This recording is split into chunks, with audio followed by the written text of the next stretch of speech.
Hinamon ni NBI Director Jaime Santiago ang whistleblower na si Julie Patidongan na mas kilala bilang alias Totoy na pangalanan ng mga umano'y tauhan ng NBI na sangkot sa kaso ng mga nawawalang sabungero para sa patas sa tagarang investigasyon. Si Cherry Light sa detalye ng balita. Sa gitna ng patuloy na investigasyon sa kaso ng nawawalang sabungeros, iginiit ni NBI Director Jaime Santiago na hindi sapat ang pagbibintang kung walang malinaw na pagkakakilanlan sa sinasabing sangkot na personnel mula sa kanilang hanay. Anya, hindi magiging makatarungan para sa buong ahensya ng NBI na basta-basta madadawit sa issue batay lamang sa malawak at hindi tiyak na akusasyon. Anya, nakahanda siyang ipa-line up ang mga tauhan ng ahensya upang matukoy kung sino sa kanilang tinutukoy ni alias Totoy. Panangalanan niya kung sino dito sa NBI. As of now, ang National Bureau of Investigation ay isang ahensya na pinagkakatiwalaan ng tao. Ngayon, kung hindi niya sasabihin kung sino, hindi maiimbestigahan yon, abay lahat kami dito ay suspect.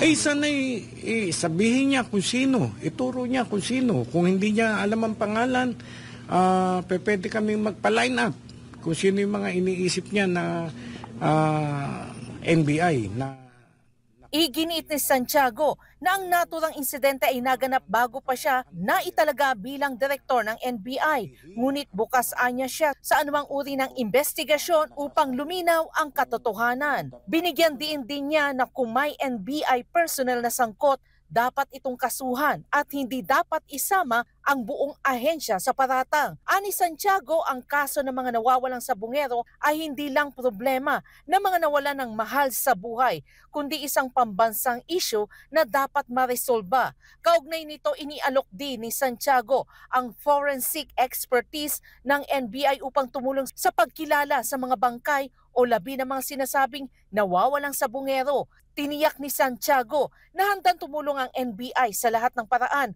upang makamit ang hustisya para sa mga biktima at kanilang pamilya sa pamamagitan ng masusing investigasyon.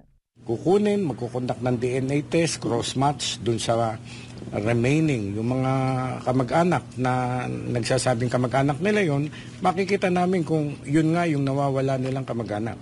Ma-identify natin. Kahit buto na lang yan, kahit kaperaso na lang yan, makakuha lang kami ng sample na mako-cross-match namin dun sa mga complainant, ma-identify natin. Para sa Diyos at sa Pilipinas kong mahal, Cherry Light, SMNA News.